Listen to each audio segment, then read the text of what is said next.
பேய்களுக்குள் தலைமை வகித்த முனி ஒன்று சுவாமிகளின் அஞ்சா நெஞ்சு உறுதியை உணர்ந்து கொண்டது.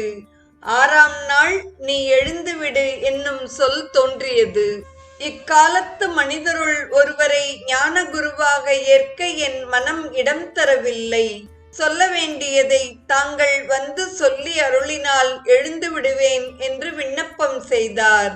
7வது நாள் இரவில் ஜடாமகுடமுடைய 2 முனிவர்கள் சூழ முருகக் கடவுள் இளைஞர் வடிவில் இவர் முன்னே தோன்றினார்.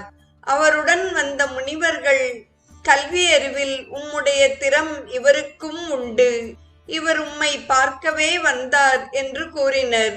உடனே அவ்விளைஞர் சுவாமிகள் பக்கம் திரும்பி ஓர் ரகசியமான வார்த்தையை வெளியிட்டு மேற்கு திசையில் சென்றார்.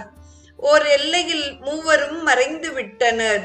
அத்திசை நோக்கி சுவாமிகள் கரம் குவித்து வணங்கி அவ்வார்த்தைகள் உபதேசம் என மதித்து தவத்தை தொடர்ந்தார். சொல்ல வேண்டியதை சொல்லி அருளினால் எழுந்து விடுவேன் என்று முன்பு சொன்ன சுவாமிகள் எழுந்து போய் வெளியில் இருப்பதை விட இங்கேயே நிட்டை புரிவது நல்லது என்று நினைத்து யோகத்தை தொடர்ந்தார்.